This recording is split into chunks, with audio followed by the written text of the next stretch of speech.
ஆத்துமனேசரின் அங்கமகத்துவங்கள். தியானம் 12. ஆத்துமனேசரின் தோள். 2ஆம் பங்கு. வேதம். மெய்யாகவே அவர் நம்முடைய பாடுகளை ஏற்றுக்கொண்டு நம்முடைய துக்கங்களை சுமந்தார். நாம் எல்லாரும் ஆள்களைப் போல வழி தப்பித்திருந்து அவன் தன் வழியிலே போனோம். கர்த்தரோ நம் எல்லாருடைய அக்கிரமத்தையும் அவர் மேல் விழப்பண்ணினார். ஒரு மனுஷன் காணாமற் போன தன் ஆட்டை கண்டுபிடித்த பின்பு அதை தன் தோளின் மேல் போட்டுக்கொண்டு, காணாமற் போன என் ஆட்டை கண்டுபிடித்தேன், என்னுடைய கூட சந்தோஷப்படுங்கள் என்பான் அல்லவா? இழந்து போனதை தேடவும் ரட்சிக்கவுமே மனுஷகுமாரன் வந்திருக்கிறார். இதோ உலகத்தின் பாவத்தை சுமந்து தீர்க்கிற தேவாட்டு குட்டி. அவர் நம்முடைய பாவங்களை சுமந்து தீர்க்க வெளிப்பட்டார். அவரிடத்தில் பாவம் இல்லை. நாம் பாவங்களுக்கு செத்து நீதிக்கு பிழைத்திருக்கும்படிக்கு அவர் தாமே தமது சரீரத்திலே நம்முடைய பாவங்களை சிலுவையின் மேல் சுமந்தார்.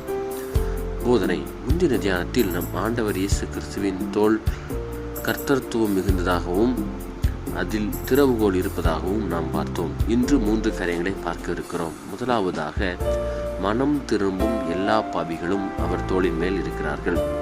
நம் ஆண்டவர் இயேசு கிறிஸ்து காணாமற் போன நம்மை தேடி வந்து பாவத்தோடு நம்மை அவருடைய தோளின் மீது சுமந்து நம்முடைய பாவங்களை அவர் தோளில் வைத்து சுமந்தார்.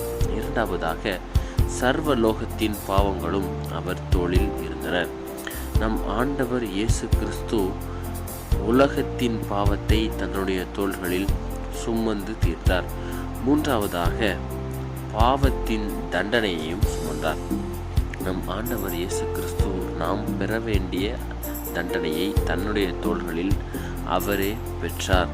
நம் ஆண்டவர் இயேசு கிறிஸ்து கர்த்தத்துவம் மிகுந்தவராக இருந்தாலும் இந்த பாவங்களும் உலகத்தின் பாவங்களும் பாவியாகிய நாமும் கார்மேகம் போல அவருடைய தோளில் அவருடைய கர்த்தத்துவத்தை நாம் மறைத்திருக்கிறோம். நம்முடைய பாவம் அவருக்கு அதிக பளுவை கொடுத்து அவருடைய தோளில் இருக்கின்றது. நாம் நம் ஆண்டவர் இயேசு கிறிஸ்துவை பிடித்து கொண்டு அவருடைய தோளில் அடைக்கலமாக வந்து அழிந்து போகாதபடி நாம் அவரிடம் அடைக்கலம் புகும் பொழுது அவர் நம்மையும் சுமந்தார், நம் பாவத்தையும் சுமக்கிறார், நம்முடைய தண்டனையும் சகித்துக் கொள்கிறார். எனவே நாம் பிழைத்துக் கொள்கிறோம். நம் ஆண்டவர் இயேசு கிறிஸ்துவின் தோள் மீதில் பாவியாகிய நாமும் நம்முடைய பாவமும் நம்முடைய தண்டனைகளும் இருக்கின்றது. நம் ஆண்டவர் இயேசு கிறிஸ்து பாவியாகிய நம்மை நேசித்து நம்முடைய பாவங்களை எரிந்து நமக்கான தண்டனையை சகித்து நம்முடைய ஆத்துமாவிற்கு ரட்சிப்பை கொடுக்கிறார். பரவசம். நான் தொங்கும் இயேசுவின் தோளின் பக்கத்தில் ஒரு சிங்கம் உட்கார்ந்திருக்கிறதே, அது ஏன் என்று நாம் யோசிக்கலாம். அந்த சிங்கம்தான் கர்ஜிக்கிற சிங்கமாகிய பிசாசு. நம்முடைய கை எப்பொழுது அவருடைய தோளிலிருந்து வலுவும் என்று சொல்லி நம்மை விழுங்கலாம் என்று சொல்லி காத்து கொண்டிருக்கிறான். ஜெபம். பாவிகளாகி எங்களை சுமக்கும் எங்கள் அன்புள்ள பிதாவே, உமது தோளில் எங்களுக்கு இடமில்லை என்று சொன்னால் துஷ்ட சிங்கமாகிய பிசாசின் பல்லுக்கு இரையாவேன்.